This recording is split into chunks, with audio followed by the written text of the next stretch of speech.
مفتی صاحب کے YouTube channel کو سبسکرائب کیجیے، مفتی عطاء الرحمن قاسمی۔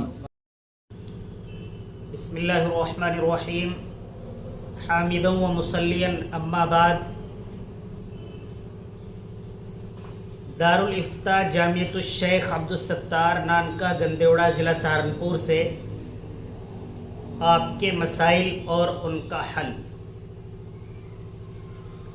حافظ سعید احمد نائی نگلا سے معلوم کرتے ہیں کہ میرے پاس غیر مسلم اگر جھاڑ پھونک کے لیے آئیں، میں سورہ فاتحہ پڑھ کر دم کر دوں تو یہ درست ہے یا نہیں؟ دیکھیے حافظ صاحب،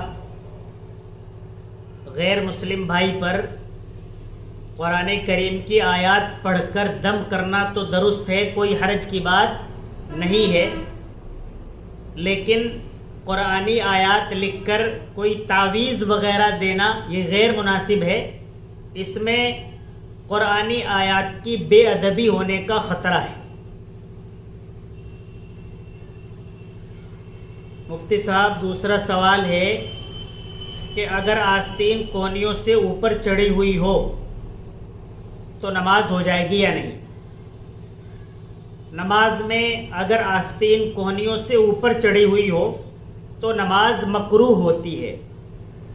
چاہیے تو یہ کہ وضو کے فوراً بعد آستین کو کونیوں سے اتار لیا جائے، اور اگر جماعت کھڑی ہے اور رکوع میں چلے گئے ہیں تو جا کر فوراً نماز میں مل جائیں، اور دونوں آستینوں کو ایک رکن میں نہ اتار کر ہلکے ہلکے سے ایک رکن میں ایک کو ان آستینوں کو اتار لیا کریں۔ قاری سعید صاحب کا سوال ہے کہ 4 رکعت والی نماز میں پہلا قاعدہ بھول کر سیدھا کھڑا ہو گیا، پیچھے سے مقتدیوں نے لقمہ دیا، اللہ اکبر، تو امام صاحب واپس لوٹ گئے، پہلا قاعدہ کیا اور 4 رکعت مکمل کر کے سجدے سہو کر لیا، نماز ہو گئی یا نہیں؟ قاعدہ بھی کر لیا اور سجدہ سہو بھی کر لیا تو نماز ہو گئی، اس میں کوئی حرج کی بات نہیں ہے۔ انس بھائی معلوم کرتے ہیں کہ اگر کسی شخص نے استنجا کیے بغیر کپڑے بدل لیے تو کیا اس کی نماز ہو جائے گی؟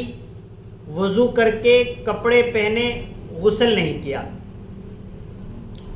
ایک شخص نے سوال اصل میں یہ ہے کہ استنجا نہیں کیا، مثال کے طور پر پیشاب کر کے ایسے اٹھ کر چل دیا، اور اس کے بعد وہ وضو کر کے نماز ادا کر رہا ہے، تو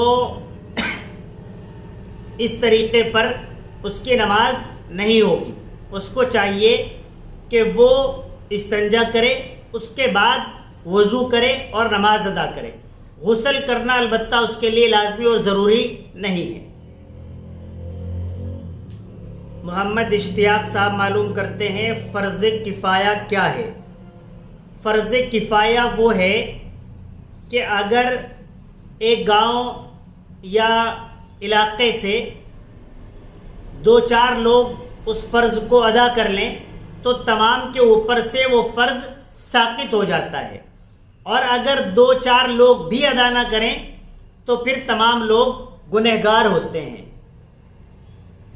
جس طریقے پر نماز جنازہ ہے تو اگر 10-20-50 لوگ بھی نماز جنازہ ادا کر لیتے ہیں تو وہ سب کے اوپر سے ساقط ہو جاتا ہے۔ عبد الرحمن سوال کرتے ہیں منافق کسے کہتے ہیں؟ منافق کہتے ہیں جو دل میں کچھ اور رکھتا ہو اور زبان سے کچھ اور ظاہر کرتا ہو۔ اصل میں جس طریقے پر کوئی شخص دل میں تو اس کے کفر ہے اور کفر کی ہی چیزیں اسے زیادہ اچھی لگتی ہیں، اور زبان سے یا بظاہر وہ مسلمان نظر آ رہا ہے، مسلمانوں کی بات کرتا ہے، تو ایسا شخص منافق ہے۔ منافق کی 2 قسمیں ہیں، منافق اعتقادی اور منافق عملی۔ منافق اعتقادی تو وہی ہے جو دل میں کفر رکھتا ہو، دل کے اعتبار سے اندر سے کافر ہو، بظاہر किन्हीं वजूहात की बिना पर वो मुसलमानों में मिलता जुलता रहता हो और इस्लामी नाम और इस्लामी अपने आप को बताने की कोशिश करता रहता हो, ऐसा शख्स तो काफिर है और ये जहन्नमी है। मुनाफिक अमली वो होता है जो गालियाँ देता है, झूठ बोलता है और गुनाह कबीरा को बबांगे दोहल करता रहता है। ऐसा शख्स मुनाफिक अमली है, इससे भी परहेज करना चाहिए।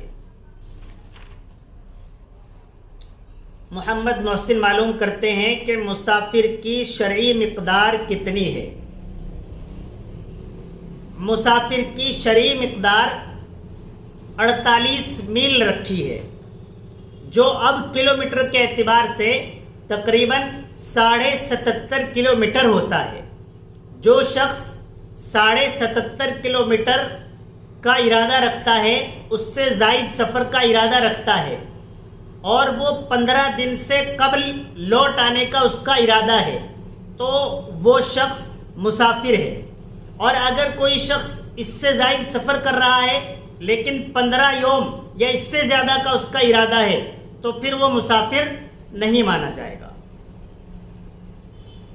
मोहम्मद ज़ैद मालूम करते हैं, फौत शुदा नमाज़ों की क़ज़ा का कुछ ख़ास तरीक़ा है, सुन्नत की भी क़ज़ा है या नहीं? सुन्नतों की तो कोई क़ज़ा नहीं होती है और क़ज़ा का कोई अलग से तरीक़ा नहीं है। जिस तरीक़े पर फ़राइज़ को अदा करते हैं, इसी तरीक़े पर क़ज़ा में भी उसको अदा करेंगे।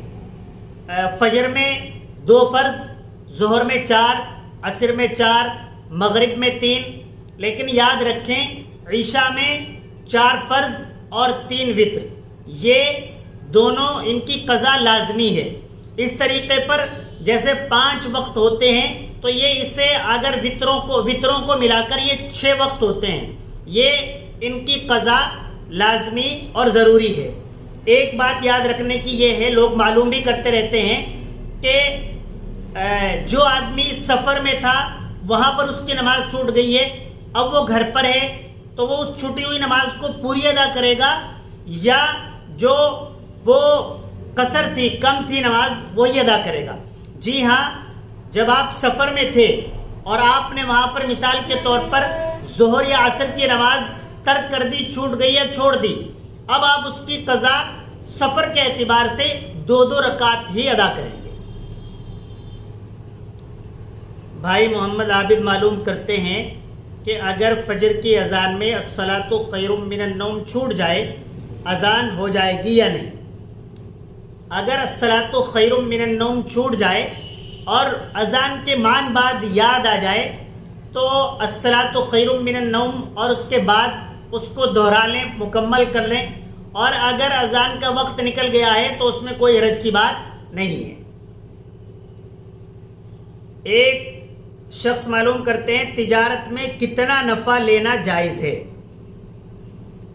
तिजारत में, बिजनेस में नफ़ा और जो उसका बेनिफिट है वो महदूद ही लेना चाहिए।